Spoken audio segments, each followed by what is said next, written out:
I do it on the most basic level because I enjoy it.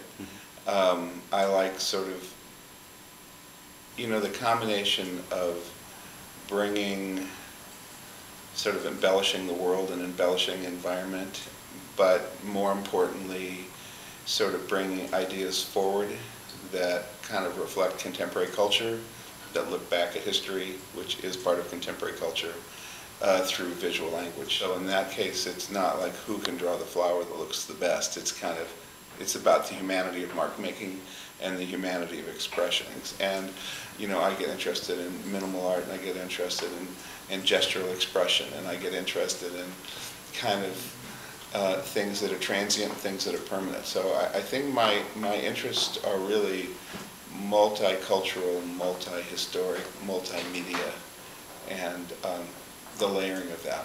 I have supported myself as an artist my entire adult life, both through teaching, through public commissions, through selling my art, and through grants. And I would say they sort of function equally.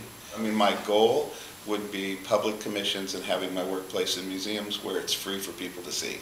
And they're taken care of, and so they'll last, and they become part of a discourse.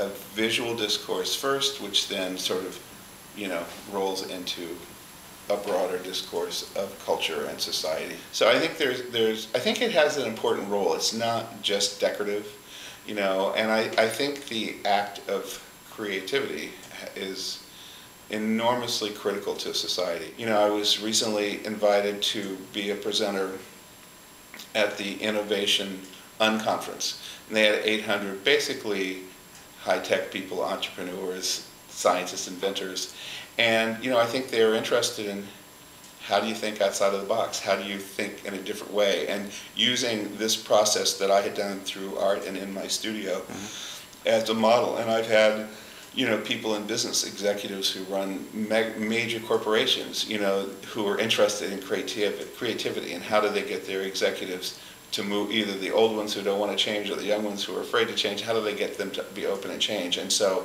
the creative process serves, as a benchmark. And so I think that art, for me, has it impacts society in a lot of ways.